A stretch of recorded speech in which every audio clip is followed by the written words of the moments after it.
The objective of this practical is to understand the working of clipper circuits and to analyze the output waveform of a clipper circuit. Okay. In order to perform this lab, I'm going to build this circuit on a breadboard unit. Now as you can see here, I have connected this resistor randomly on this breadboard. Now I am going to connect diode in series with this resistor, because as you can see here, diode is connected in series with this resistor. Okay.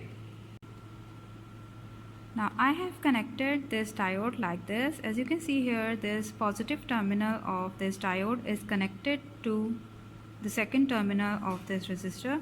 Again, for input signal, I am going to use function generator, and then in order to observe the output waveform, we will use an oscilloscope. Okay. Now look at this circuit diagram. As you can see here, the input is connected like this, and we are observing the output across this diode. Okay. So here I have connected the positive terminal of function generator to first terminal of this resistor, and the second terminal of function generator is connected to the second terminal of diode. Similarly, this orange jumper wire is connected to the positive terminal of the oscilloscope. Okay.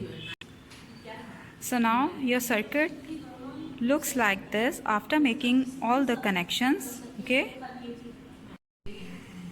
As you can see here, the input signal is sinusoidal waveform, and it is having frequency of 1 kilohertz and amplitude is 10 volts peak to peak. Okay. And again, for observing the output waveform, we will use the oscilloscope.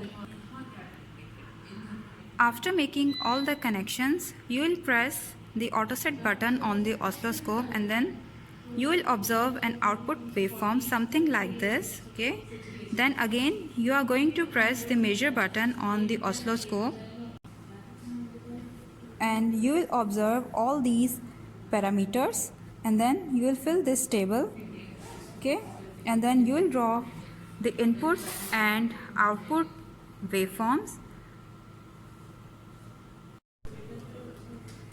The previous circuit was positive clipper circuit. Now again you are going to repeat this practical for negative clipper circuit, and for negative clipper circuit, what you are going to do, you will reverse the direction of diode. Okay. It means now the negative terminal of diode will be connected to the second terminal of resistor, and then again you are going to repeat this procedure, and you will observe the output waveform on the oscilloscope, and then you will measure the required parameters, and then you will draw the input and output waveforms. Okay.